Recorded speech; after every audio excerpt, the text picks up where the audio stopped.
नमस्कार, मी तुमचं स्वागत करते आपल्या चॅनलवरती। आज आपण गुरुचरित्र ग्रंथ पारायणानिमित्त मराठी माहिती पाहणार आहोत। चला तर मग व्हिडिओला सुरुवात करूया। मार्गशीर्ष पौर्णिमेला दत्त जयंती साजरी केली जाते। 7 दिवस आधी अष्टमीपासून दत्त जयंती विशेष प्रहर सप्ताह सुरू होतो। यात गुरुचरित्र पारायणही पठण केले जाते। दत्तात्रयांचे श्रीपाद श्रीवल्लभ, श्री नृसिंह सरस्वती, माणिक प्रभू, श्री स्वामी समर्थ महाराज असे 4 अवतार आहेत। दत्तात्रयांचे सेवा म्हणून गुरुचरित्रांचे पारायण पठण करण्याला फार महत्त्व आहे। श्री गुरुचरित्र या ग्रंथाचे 52 अध्याय असून ओवी संख्या 7491 इतकी आहे। काही ग्रंथात 53 अध्याय आहेत। या ग्रंथात श्री श्रीपाद वल्लभ व श्री नृसिंह सरस्वती यांच्या लीलांचे चमत्कृतपणे वर्णन करण्यात आले आहे। श्री गुरुचरित्र पारायण वाचल्याने आपल्यावरची संकटे दूर होतात, आरोग्याच्या तक्रारी दूर होतात, पितृदोष दूर होतो आणि इतर अडचणीवरही मार्ग सापडतो असे सांगितले जाते।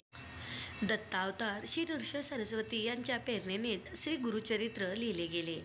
परिणामी या ग्रंथाला ईश्वरी अधिष्ठान असल्याने तो वरद ग्रंथ असून त्याला श्री गुरूंनी भक्त कामना कल्पद्रुम असा वर देऊन ठेवलेला आहे। सर्वसामान्य मनुष्याने ईश्वरप्रत पोहोचण्यासाठी कशा प्रकारचे आचरण ठेवावयाचे आहे याचे मौलिक मार्गदर्शन गुरुचरित्राच्या माध्यमातून केले असल्याने या प्रासादिक ग्रंथाचे स्थान दत्तभक्तांच्या हृदयात 5वा वेद असेच आहे। दिव्य व दैवी परंपरेने चालत आलेल्या मूळ ग्रंथाचा 1480च्या सुमारास श्री सरस्वती गंगाधरांनी केलेला विस्तार म्हणजे श्री गुरुचरित्र हा ग्रंथ महाराष्ट्रात लोकप्रिय असून दत्त संप्रदायकांनी त्याला वेदांची मान्यता दिलेली आहे। भक्तिमुक्ती परमार्थ जे जे वांछिले मनात ते ते साध्य होय त्वरित गुरुचरित्र ऐकता अशी त्यांची महती आहे। वारकऱ्यांना ज्ञानेश्वरी व दासबोध प्रिय, नाथपंथीयांना जसा नवनाथ भक्तिसागर प्रिय तसा दत्तभक्तांना श्री गुरुचरित्र हा ग्रंथ पारायणासाठी अतिप्रिय आहे।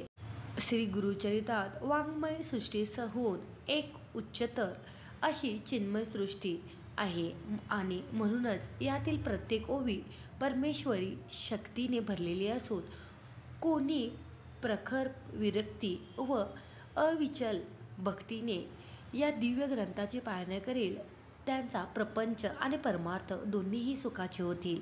हे त्रिवार सत्य साहजिकच हा ग्रंथ सिद्ध मंत्र असल्याची अनुभूती पारायण करताना आल्याशिवाय राहत नाही।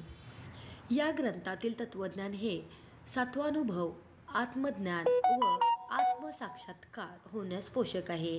शेवटी उद्धरेत आत्मानात्मनम हेच खरे। आपली बरी वाईट कृत्ये आपल्याला तारतात किंवा मारतात हे तत्व या ग्रंथात पुन्हा पुन्हा पटवून दिलेले आहे आणि म्हणूनच सत्कर्म करावे असे आवर्जून सांगितले आहे। याचे कारण असे की हे सत्कर्मच तुम्हाला भवसागर तारून जाण्यास सहाय्य करते। गुरुचरित्रात अनेकांना दुःख संकटे यातून मुक्त होण्याचा उपासना धर्म प्रतिपादला गेला असल्याने प्रापंचिकांचे जीवन आणि परमार्थिकतेचे मार्गदर्शन यांचा मिलाप श्री गुरुचरित्रात आहे। पठण, चिंतन, मनन यापैकी काहीही घडले तरी त्याची यथोचित फलश्रुती देणारा हा प्रासादिक ग्रंथ आहे हेच खरे आणि हे खरेच आहे।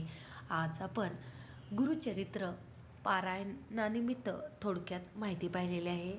तर हा व्हिडिओ तुम्हाला कसा वाटला नक्की सांगा आणि व्हिडिओ आवडल्यास आपल्या चॅनलला सबस्क्राईब आणि व्हिडिओला लाईक करायचे विसरू नका। व्हिडिओ पाहिल्याबद्दल खूप खूप धन्यवाद।